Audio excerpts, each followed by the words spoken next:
section 2.2, and we're going to look at what we call the zeros of a function, which we have defined. Those are the x values that when you substitute them in, plug into your independent variable, that it makes y or f of x is equal to 0. Those are called the zeros of the function, and they're related to the x-intercepts of a graph, because the x values of the x-intercepts are the same as the zeros.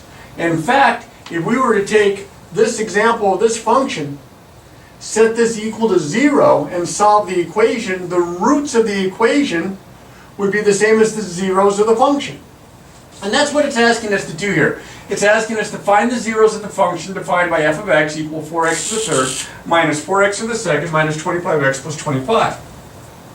Well, we have a cubic polynomial function here. We have f of x equal to this, and if I'm looking for the zeros, that means this is equal to 0. So I'll set it equal to 0. Now, if I'm lucky, it'll factor. If I'm not so lucky, then I'm probably going to have to grab a graphing calculator. But this does factor. I can factor with grouping. This has a GCF, I grouped the first two, the last two. It has a GCF of 4x squared. That would leave x minus 1. This has a GCF of 25, but notice plus minus, minus plus. So instead of factoring out a 25, I'll factor out a minus 25. And that would leave x minus 1.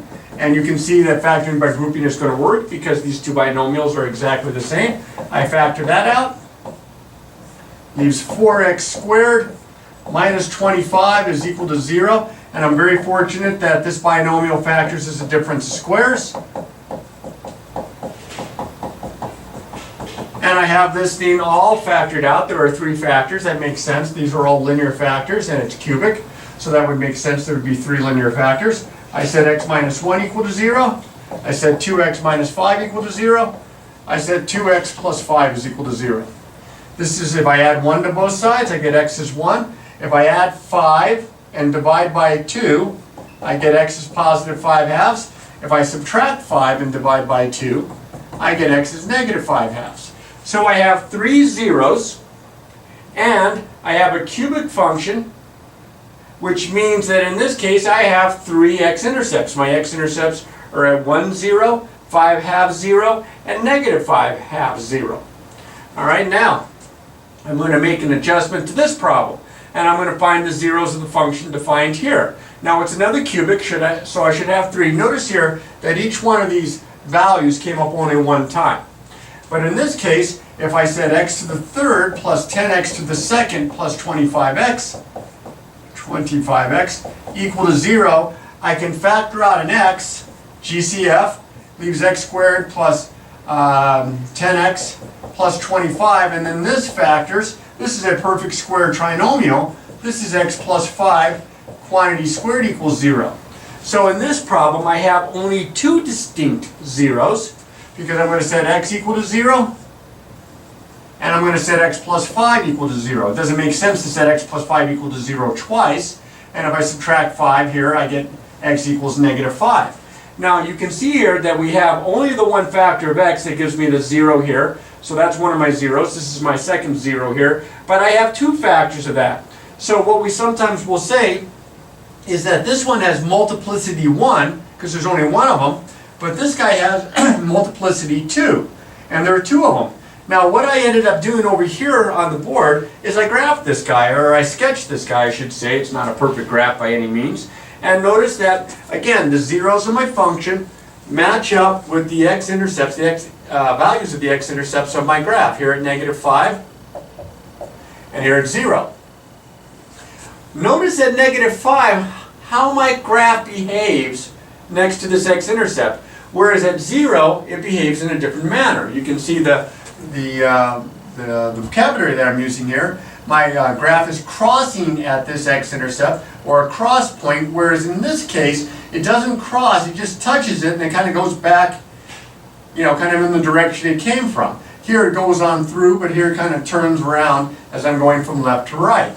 So this is going to happen, these touch points are going to happen when you have a multiplicity that's even. In this case, this was multiplicity 2, so that was an even number, 2. This is multiplicity 1, this is an odd multiplicity, and we get cross points when the multiplicity is odd, we get touch points when the multiplicity is even, as this example kind of shows you here. Now let's look at this example and that one here as we talk just a little bit more about zeros. It says determine the zero and their multiplicities from the given function. Well, this one was nice. I don't have to factor this guy. This is a constant, so this is not going to affect anything other than perhaps my end behavior and such, but it's not going to affect my zeros.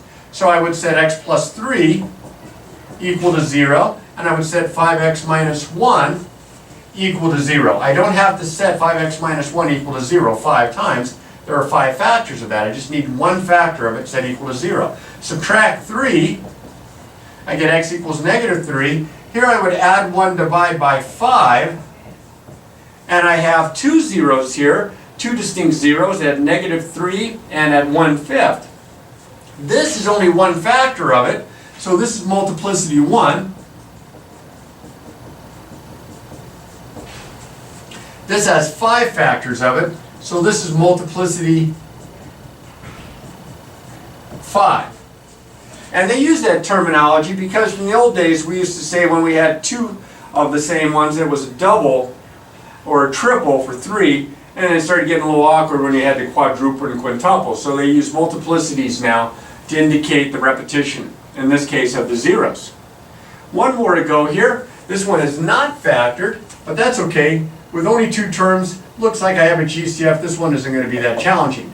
My GCF appears to be 2x to the 4th power. 2x to the 4th here, and x to the 4th there, 2 goes to the 14. I factor that out, I'm left with x squared minus 7. Well, if I said 2x to the 4th equal to 0, I get x is 0. I would divide by 2 and like take the 4th root. Here, if I said x squared minus 7 equal to 0, x squared is equal to 7. Using the square root process here, I would get plus or minus the square root of 7. So I have 3 distinct zeros, but see, notice here the degree is 6. You can have as many as 6 distinct zeros. It's just that I have multiplicity 4 here.